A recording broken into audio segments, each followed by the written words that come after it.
In this video, we're going to demonstrate how to check the expiration date on your hardwired smoke alarms and how to replace a hardwired smoke alarm. The first thing you'll want to do when working with a hardwired smoke alarm is to shut off the circuit breaker to that area of your home. You'll know that the circuit breaker is shut off when the light on your hardwire alarm is no longer illuminating. There should be a light on the outside. Typically this would be a green light. And if it's not lit up, then that lets me know that yes, I have shut off the breaker to that part of my home. So to check the expiration, the first thing you're going to do is you're just going to gently twist your alarm and gently pull it down. On the back of your alarm, you'll see a date either stickered or stamped onto the alarm. Sometimes you actually have to pull the plastic wiring connector out because it's underneath there. On this alarm, there's a date on here. It says 2002, October 15. So this alarm was manufactured in 2002. Smoke alarms last 10 years typically, so this alarm would expire in 2012. So I know I need to replace this smoke alarm.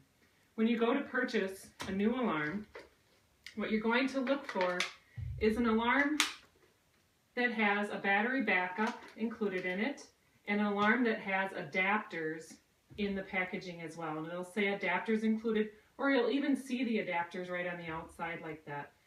You also want to look for a hardwired alarm that is both photoelectric and ionization. Anytime you're replacing a hardwired alarm, you want to make sure you replace it with another hardwired smoke alarm. Hardwired alarms offer better protection and a faster alarming because when one goes off, they all go off. So if the one in my basement goes off, the one upstairs in my bedroom is going to go off as well. So it's very important to keep that level of technology in your home. So now I have my new alarm. It's battery backup. It has adapters. Now I need to remove the old alarm so that I can put that new one in. All you're going to need is a Phillips screwdriver and a ladder to reach. And obviously you want to shut down the power to that area.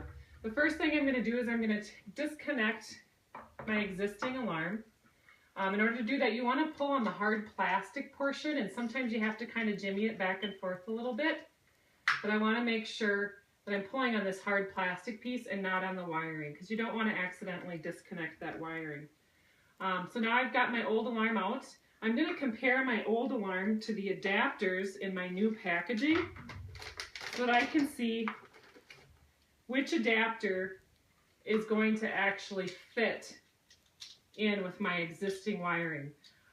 So my first one I pulled up there, it has two real close together. When I look at the holes, it doesn't appear that they will line up. It's not quite wide enough, so that one's not going to work for me. The next adapter that is in there,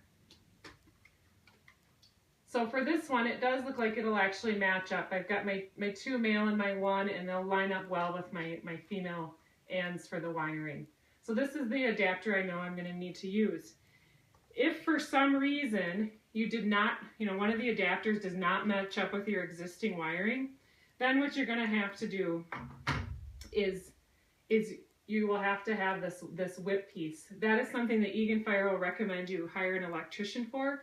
You are allowed to do it if you are the homeowner and it's something you're comfortable working with wiring, but otherwise you'll want to hire an electrician to help you from that point forward. Since I do have the adapter that fits, we'll go ahead and show you how to go ahead and do that. The first thing we're going to do is I'm going to replace my existing base plate. In order to replace that base plate, all you have to do is take your Phillips screwdriver, gently screw down. There's just two screws holding this in place, and I just want to screw them down a little bit so that I can twist my base plate enough to pull it down off of the ceiling. Then you'll take your new base plate,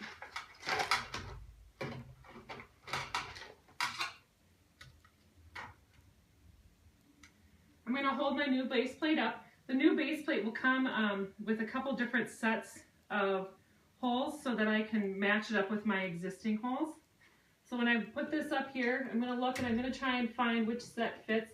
This one fits, but my new base plate's a little bit thicker, so I need to bring my screws down a little bit further to accommodate that thicker base plate. So again, I'm not looking to take them all the way out, but I just moved them down a little bit further. So now you could see how my hole's set, and I'm able to twist it into position, and now I'll tighten them down tighten those screws back down again.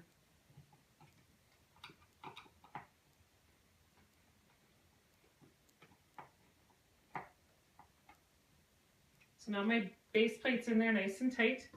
I'm going to take that adapter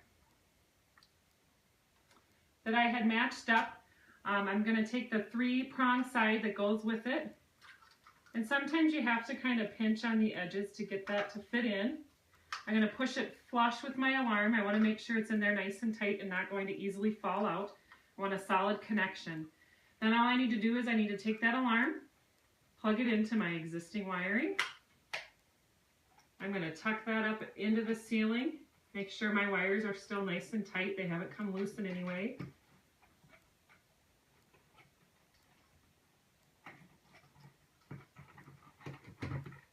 And then you want to make sure you twist that on nice and flush. There's no gaps in here or anything. Then I'll go ahead and set my battery. Once I put my battery in, you can see that that light has gone kind of red, and I'll do the test button. When you see that red light, that's just telling me that the power has not been returned to this alarm yet, but I still had a flash because of my battery. And that's what's so important about having that battery backup. When you have hardwired alarms, again, the purpose is for them to be interconnected.